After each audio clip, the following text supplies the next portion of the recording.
வணக்கம் நண்பர்களே. இன்றைக்கி நாம் 3D ஃபார்ம்ஸ் என்று அழைக்கப்படக்கூடிய முப்பரிமாண தோற்றங்களை, அதாவது ஓவியத்திற்கு மிக அடிப்படையான முப்பரிமாண வடிவங்களை எப்படி வரைவது என்பதை பற்றி காணலாம்.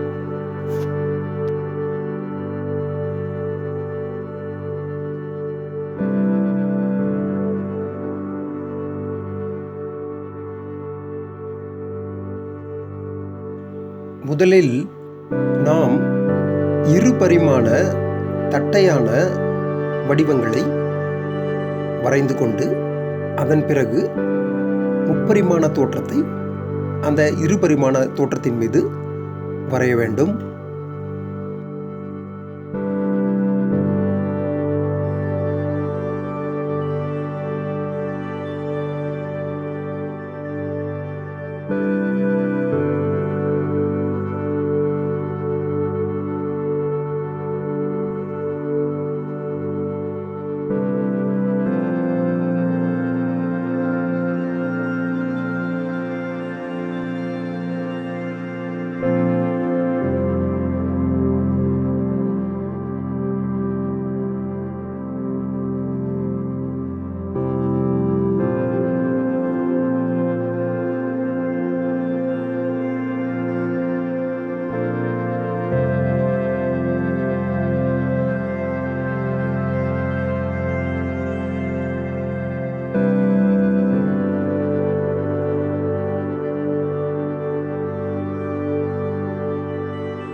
இப்போது நாம் முப்பரிமாண தோற்றத்தை கோட்டோவியமாக வரைந்து முடித்தாயிற்று. அதன் பிறகு ஒளி எந்த பக்கத்திலிருந்து அந்த பொருளின் மீது விழுகிறது என்பதை வரையறுத்து கொண்டு அதற்கு ஏற்றாற்போல நிழல் எந்த பக்கத்தில் விழுகிறது என்பதை வரைந்து கொள்ள வேண்டும்.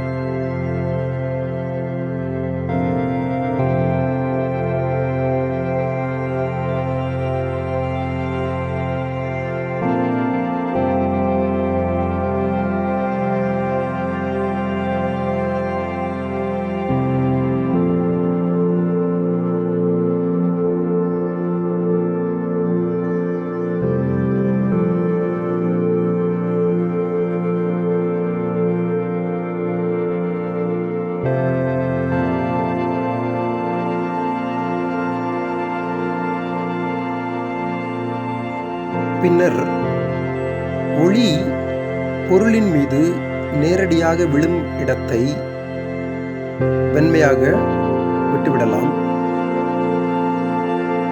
ஒளி குறைந்த அளவு விழும் பகுதியை மிகவும் அடர்த்தியாகவும், அதிக அளவு விழும் பகுதியை லேசான அடர்த்தியாகவும் வரைந்து கொள்ள வேண்டும்.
இவ்வாறு முப்பரிமாண தோற்றத்தை வரைந்து பழகும்போது ஒளி மற்றும் நிழல் போன்றவற்றை அமைத்து பயிற்சி செய்திட வேண்டும். இவ்வாறு முப்பரிமாண தோற்றத்தை வரைந்து பழகும்போது ஓவர்லாப்பிங் என்று சொல்லப்படக்கூடிய ஒன்றன் பின் ஒன்றாக பொருட்களை அல்லது வடிவங்களை அமைத்து வரைந்து பயிற்சி செய்திடல் வேண்டும். அதைப்போல ஒளியின் திசையை மாற்றி மாற்றி வைத்து, அதாவது இடது வலது முன்புறமாக பின்புறமாக என்று மாற்றி மாற்றி அமைத்து வரைந்து பழக வேண்டும்.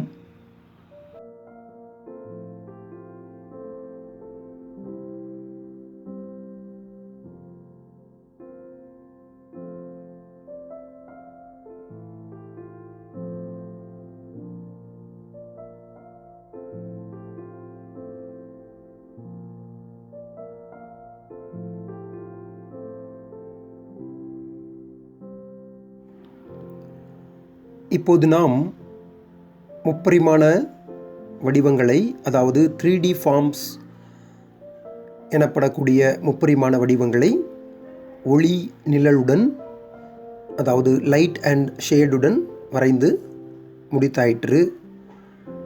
அதன் கடினமான மேற்பரப்பை சமதளப்படுத்துவதற்காக ஒரு வெண்மையான துணியை கொண்டு நான் ஸ்மட்ஜிங் எனப்படும் முறையில் தேய்த்து விட்டிருக்கிறேன்.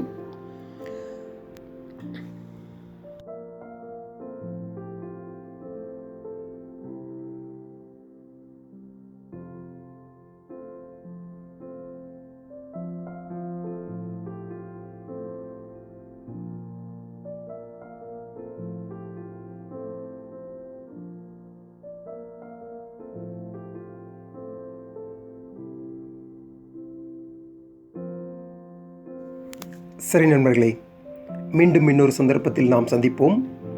இந்த வீடியோ டுட்டோரியல் உங்களுக்கு பிடித்திருக்கும் என்று நம்புகிறேன்.